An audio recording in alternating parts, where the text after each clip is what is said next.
بسم اللہ الرحمن الرحیم الحمد للہ رب العالمین والصلاة والسلام علی خاتم النبیین محمد صلی اللہ علیہ وسلم۔ السلام علیکم ورحمۃ اللہ وبرکاتہ۔ میرے محترم بھائیوں اور بہنوں، آج کی اس بابرکت مجلس میں ہم ایک ایسے موضوع پر بات کریں گے جو اسلام کی بنیاد ہے، اور وہ ہے اچھا اخلاق۔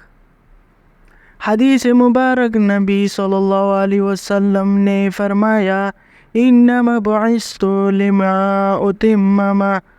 لأتمم مکارم الاخلاق، یعنی مجھے صرف اس لیے بھیجا گیا ہے کہ عمدہ اخلاق کی تکمیل کر دو۔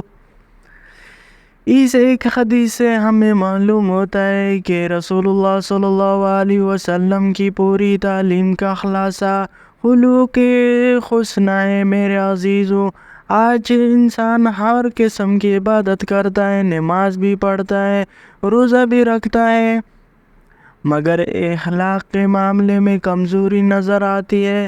حالانکہ نبی صلی اللہ علیہ وسلم نے فرمایا، قیامت کے دن میرے نزدیک سب سے زیادہ محبوب اور قریب وہ ہوگا جس کا اخلاق سب سے اچھا ہوگا۔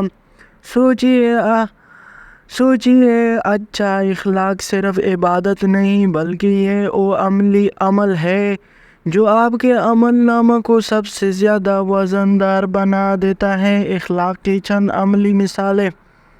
نرمی سے بات کریں۔ رسول اللہ صلی اللہ علیہ وسلم ہمیشہ نرم لہجہ اختیار کرتے تھے، کبھی آواز نہیں بلند کرتے تھے، غصہ پر قابو۔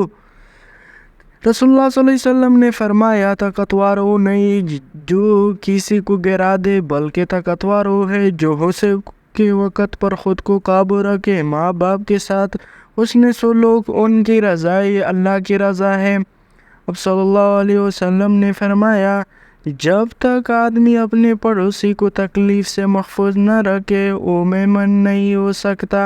سچ بولنا اور وعدہ پورا کرنا یعنی مومن کی پہچان ہے۔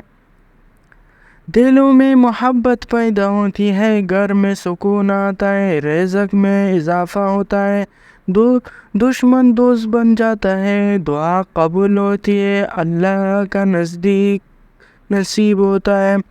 میرے پیارے بھائیوں اور بہنوں، آج سے فیصلہ کریں، نماز کے ساتھ اخلاق بھی درست کریں، بات چیت، لین دین، گھر والوں کے ساتھ رویہ، ہر جگہ نبی صلی اللہ علیہ وسلم کے اخلاق کی جھلک نظر آئے۔ اللہ تعالیٰ ہمیں نبی صلی اللہ علیہ وسلم کے اخلاق پر چلنے کی توفیق عطا فرمائے، آمین۔ اگر آپ کو یہ بیان پسند آیا ہو تو لائک، شیئر اور چینل کو سبسکرائب کرنا نہ بھولے۔ جزاکم اللہ۔ السلام علیکم ورحمۃ اللہ۔